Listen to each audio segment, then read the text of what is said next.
सुप्रभात। राग और वैराग्य। राग और वैराग्य भगवत प्रेम के अतिरिक्त किसी अन्य वस्तु का लगाव दिल में होना राग है। गृहस्थी त्याग के बाल बच्चों को निराशा छोड़ के यदि लंगोटे कमंडल और कुटी में फंस गए तो भी हम रागी ही रहे। वैराग्य तो वहां से बहुत दूर चला गया। इस गृहस्थी को छोड़ दिया और हमने अपनी दूसरे प्रकार की एक गृहस्थी बना डाली। ये उपरति का लक्षण नहीं है। सबका भोग करना और सबसे अलग रहना ये उपरति है। किसी में मोह ना हो, किसी में ममत्व ना हो। हानि के समय भगवत इच्छा ऐसी ही समझ के दुख ना हो और लाभ के समय उसकी कृपा समझ के प्रसन्नता ना हो। सदा एक ही रस अवस्था चलने लगे।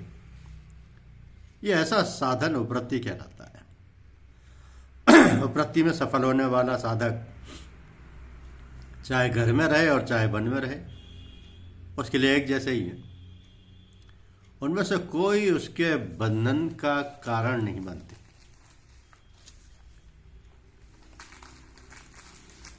अगर सदा का सुख और वैकुंठ चाहते हो तो आदर्श जीवन व्यतीत करो और इस जन्म में ही वैकुंठ में निवास करो। ये भगवत प्रेमियों के सिवाय दूसरों के लिए नहीं है। वैकुंठ कहते हैं बेकुंठा या बेगम होने को। जिसके हृदय में कुंठा ना हो वह हमेशा वैकुंठवासी है। जो अपने दिल को कभी नहीं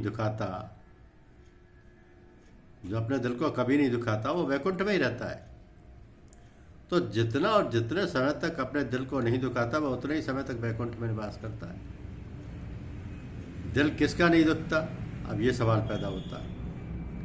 तो जो अपने को करता धरता समझता है उसको खुशी और रंज दोनों होंगे। लाजिम है कि उसका दिल दुखे बगैर नहीं रह सकता और उसको दिल दुखने के ताप से छुटकारा मिलना असंभव है। चाहे वह बहुत अच्छे काम करता हो, जैसे खैरात, दान, पुण्य, परोपकार इत्यादि, फिर भी वह नरकगामी जरूर होगा।